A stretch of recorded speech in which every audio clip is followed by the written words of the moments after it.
మెత్తటి దూది లాంటి ఇడ్లీల కోసం పప్పు నానబెట్టుకొని పిండి రుబ్బుకొని ఇడ్లీని ప్లేట్లో సర్వ్ చేసుకునే దాకా కంప్లీట్ ఇడ్లీ రెసిపీ అయితే ఇవాళ వీడియోలో షేర్ చేస్తున్నా.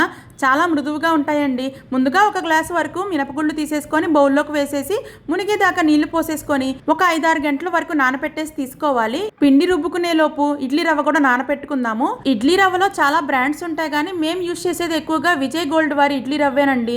ఒక 2 గ్లాసుల వరకు తీసుకొని మునిగేదాకా నీళ్లు పోసి క్లీన్గా వాష్ చేసి గంట వరకు నానపెట్టేసుకోండి. నానపెట్టుకున్న మినపగుళ్ళని గ్రైండర్కి వేసేసి లైట్గా నీళ్లు పోసుకొని మెత్తని పేస్ట్ లాగా రుబ్బేసుకొని ఒక బౌల్లోకి అయితే కలెక్ట్ చేసేసుకోండి. ఇప్పుడు ఈ పిండిలోకి పెట్టుకున్న ఇడ్లీ రవ్వలో నుంచి నీళ్ళంతా పిండేసి పిండిలోకి వేసేసి కలిపేసుకోండి.